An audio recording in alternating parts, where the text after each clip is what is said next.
Todos os ponteiros do Henrique. Isso era bom? Valeu, galerinha. 2. Primeira coisa interessante. Ela veio. Obrigado. A colega ali, sabiamente, as partes que ela ficava com dúvida, ela sublinhava e anotava a dúvida dela. Interessante. Primeira parte ali, na primeira parada, primeiro parágrafo, eu vou ler ali para ver se a gente acha alguma coisa que suscite dúvida. A palavra tração deriva do verbo tracionar, que significa esticar ou puxar. Desta forma, quando um corpo sofre um puxão, a força que é aplicada em suas extremidades é chamada de tração. Apesar de esta força existir nas mais variadas situações cotidianas, em que se tenta esticar algo, será restringido o estudo aos casos em que cordas, cabos ou fios inextensíveis e de massas desprezíveis são tracionados. Ela fez a seguinte colocação: o senhor, não entendi se a tração ela existe só nessas coisas. Na verdade, tu vê, ó, ali está falando claro que é qualquer coisa que seja esticada.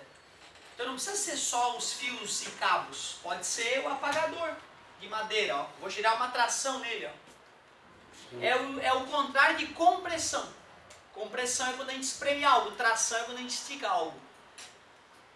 Cordas não podem ser comprimidas porque elas dobram. Cabos e cordas podem ser só tracionados. Agora a madeira, por exemplo, eu posso comprimir ou tracionar, certo? Sem problema nenhum. Pois não? Além disso, eu pensei na tração que a corda faz da bicicleta, de marcha. Eu fiquei pensando como funciona, não sei se sabe explicar. Claro que eu sei explicar. E tanto sei explicar que vai ser assunto da aula. Né? Futuramente nós aprenderemos movimento circular uniforme.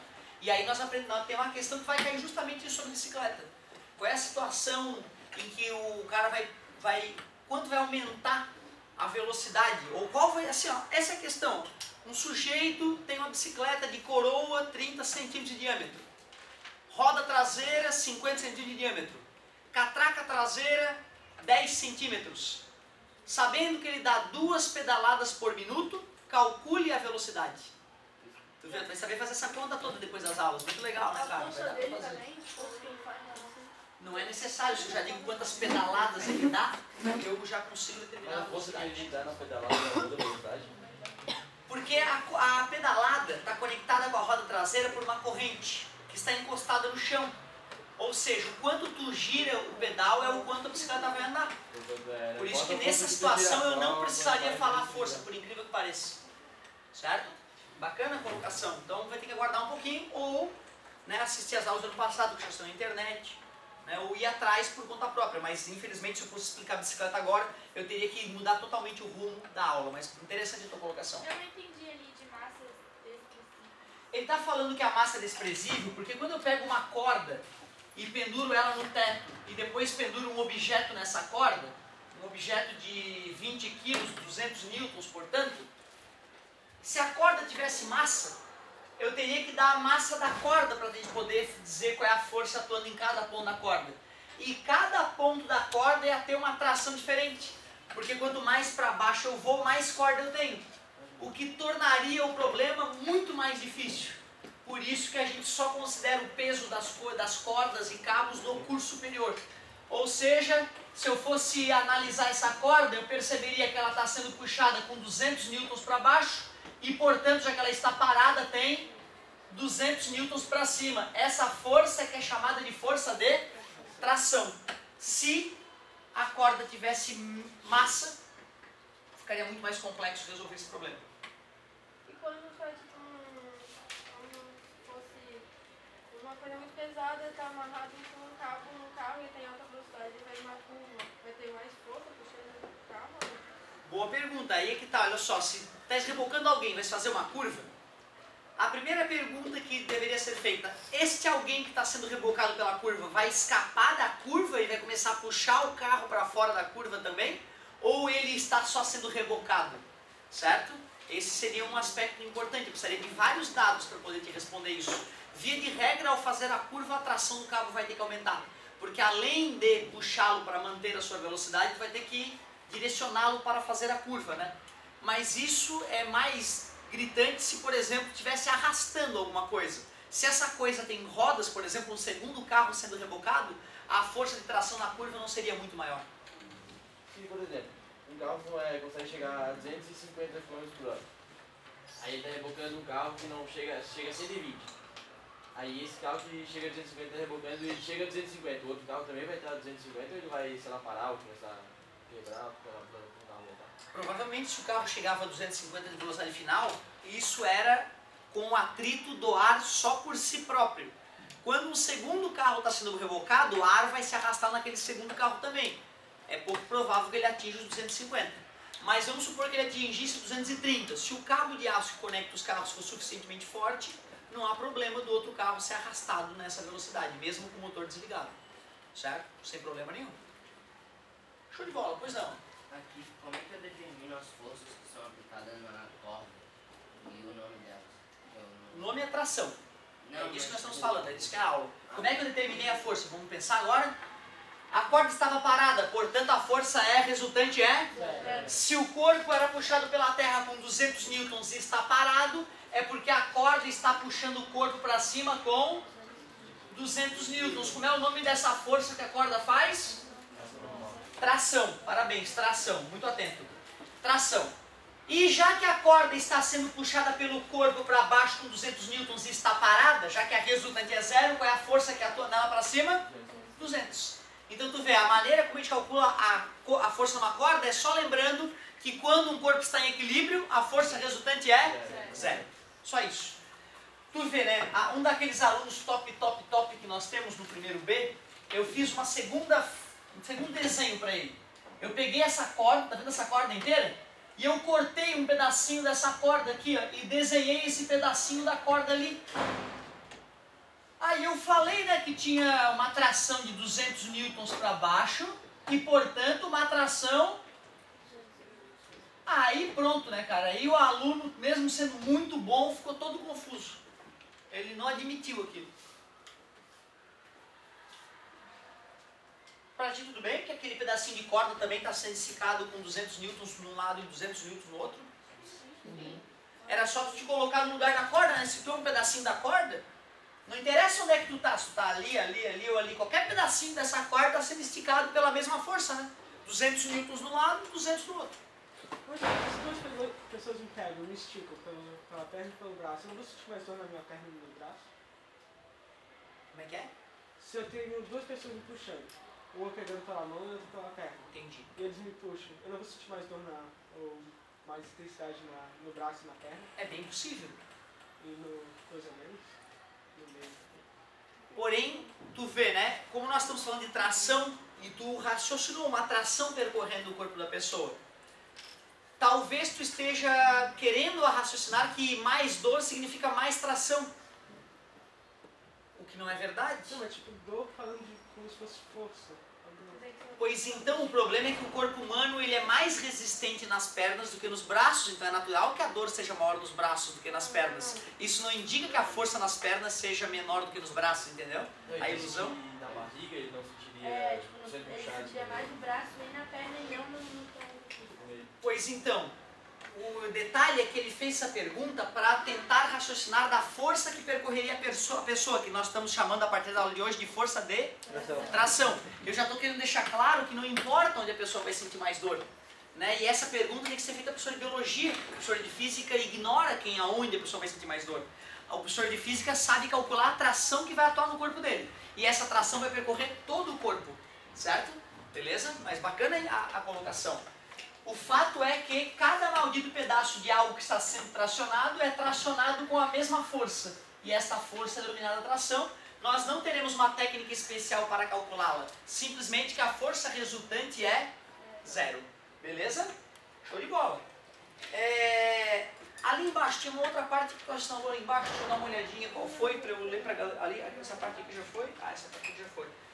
Beleza, aí olha só, antes de ir para a Hold, se bem que assim, acho que vocês estão tão compenetrados que vale a pena já dar umas dicas sobre roldanas e polias. Vocês já ouviram falar no Arquimedes? Já, né? Eu mesmo acho que já falei dele para vocês algumas vezes. Arquimedes viveu na atual Itália, né? Em Siracusa. onde tinha um porto muito famoso. Arquimedes era conhecido do rei, era o cara, né? Tinha encrenca em Siracusa, chama Arquimedes, ele ia lá e resolvia. Qual ano? 300 anos antes de Cristo, ele é de 324 antes de Cristo, o Arquimedes. Diz que um porto encalhou em Siracusa. Um navio encalhou no porto de Siracusa. E diz que mais de 300 homens tentaram retirar esse navio e não conseguiram. Adivinha quem chamaram? Arquimedes falou, vou tirar sozinho. E tirou. Diz a lenda que Arquimedes sozinho tirou o navio, veinho já, enquanto 300 cabeças de bagre não conseguiram. O que prova mais uma vez que a melhor parte do teu corpo é sempre o cérebro. O resto é bobagem perto do poder que o cérebro tem. Usando corda e roldanas, foi assim que Arquimedes retirou o corpo. Vê se vocês concordam comigo, olha que interessante. Eu quero puxar essa caixinha aqui de 5 kg, eu quero levantá-la. Eu vou pegar uma roldana, para quem não sabe o que é uma roldana, é uma rodinha que tem um eixo, ela pode rodar por esse eixo. Nesse eixo tem hastezinhas que a gente pode pendurar onde a gente quiser. Eu pendurei essa hastezinha conectada no eixo da roldana, peguei uma corda, amarrei nesse corpo, passei pela roldana e vou fazer força aqui, ó. Adivinha que força que eu devo fazer nessa corda para manter o corpo em equilíbrio? Não mesmo. 50 mil. Parabéns, 50 newtons.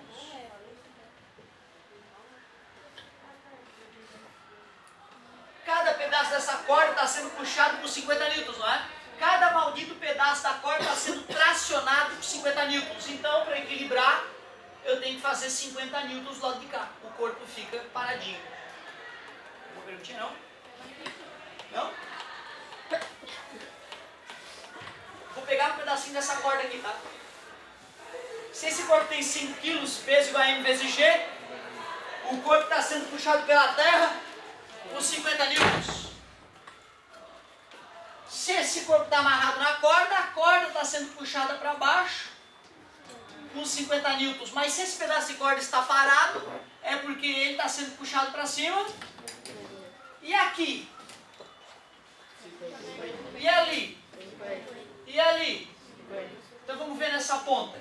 Se nessa ponta para lá tem uma força de 50 newtons, é porque na outra ponta é a força que eu vou ter que fazer. Né? Mas tu vê, é filosófico isso, cara. Né? Tu tem que te colocar no lugar da corda para tu ver que realmente isso funciona.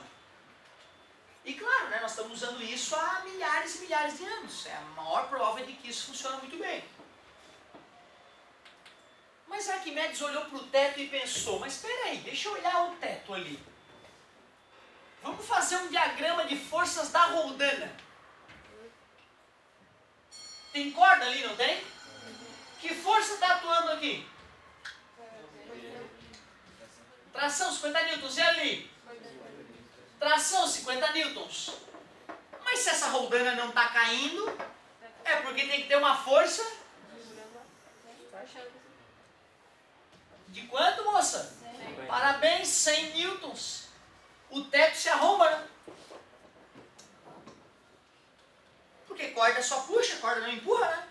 Essa corda está puxando com 50, esse outro pedaço da corda com 50. Se tem duas forças de 50 newtons para baixo, para esse negócio não cair do teto, os parafusos que eu usei para fixar isso no teto vão ter que suportar.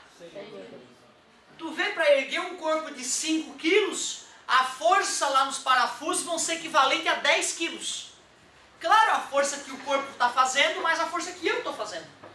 Tudo bem? Na verdade teria que ser mais que isso, não? Isso aí é para deixar o corpo parado. É, eu falei desde o começo, está parado. Sim, mas você disse que ia levantar. Então eu menti. Quero deixar parado. Beleza? Ô galerinha, olha só. O negócio é o seguinte, Arquimedes ao olhar isso, ele olhou e pensou, mas... não, peraí. Já que a roldana está fazendo 100 newtons, eu vou amarrar a roldana no corpo. Eu vou amarrar a roldana do corpo, porque aí quando eu fizer uma força, eu vou estar fazendo o dobro no corpo. Olha que sacada do cretino. Então ele pensou o seguinte, ó. Vou pegar uma caixinha então, só que não quero fazer ela subir, eu só quero deixar ela parada. Eu vou amarrar uma roldana nessa caixa, vou pegar uma corda, vou passar a corda no teto e na roldana, e aí eu vou fazer uma força F aqui, ó. Se esse corpo tem 8 kg, que força que eu vou ter que fazer? 160 mil. 40 newtons. Yeah! Parabéns, garoto! Eu tava ligado só, eu acabei de falar como é que era o raciocínio. Ele tava acordado, vocês estão viajando. Ele tá acordado, ligadaço, e o resto tá assim, ó. Aí não vai aprender nunca. Física é lógica. Eu acabei de te falar que o Arquimedes percebeu que quando ele fazia na corda uma força de 50 newtons, a roldana, a haste da roldana, acabava sofrendo uma força de 100, o dobro. Aí Arquimedes pensou, então eu vou botar esta parte no corpo que eu quero puxar. Quer dizer que ele teria que fazer uma força aqui, né, nesta haste. Vamos fazer o diagrama de corpo livre da roldana, ó. Para erguer o corpo, eu vou ter que fazer na haste uma força de 80 newtons. Então, quanto que cada metade da corda vai ter que fazer de força? 80 dividido por 2. Tu tá vendo, cara? Usando corda e roldana e um pouquinho de cérebro, tu fica o dobro mais forte. Tu fica o dobro mais forte. Loucura, né, cara? Ó, vou fazer uma força equivalente a 4 quilos. Quanto é que eu estou erguendo? Incrível. Poder do cérebro. Se eu usasse duas... Ó, esta roldana é móvel ou é fixa? Ela é fixa porque ela está presa no teto. Esta roldana é móvel ou é fixa? Móvel, porque quando eu puxar a corda ela vem junto. Concorda? Essa roldana se move junto com o corpo. Tudo bem para vocês? Se eu usasse duas roldanas móveis, quantas vezes mais forte eu ficaria? 4. Se eu usasse 3? Não é mais 2, é vezes 2. 8. Se eu usasse 10 roldanas móveis? Aí ia ter que fazer 2 Eu tenho que fazer 2, não é? na 10. 2 na 10, 2 vezes 2 vezes 2, eu ia ficar 1024 vezes mais poderoso. Fazendo uma força de 1 kg, eu conseguiria erguer 1024 quilos. Tá entendendo o poder do cérebro? Me dê cordas e roldanas e eu erguerei o que tu quiser. Arquimedes sozinho, ao usar um sistema de 10 polias, ficou com a força de 1024 homens. E arrastando a ponta da corda correta, desencalhou o navio que 300 cabeças de bagre não conseguiram. Músculo sem cérebro não significa merda nenhuma. Essa é a lição que Arquimedes nos deixa. Pode fazer a página 18 e agora a página 20 também. Página 20. Não, foi mal, me passei para variar. Valeu, galerinha, grande abraço. Dale, Arquimedes.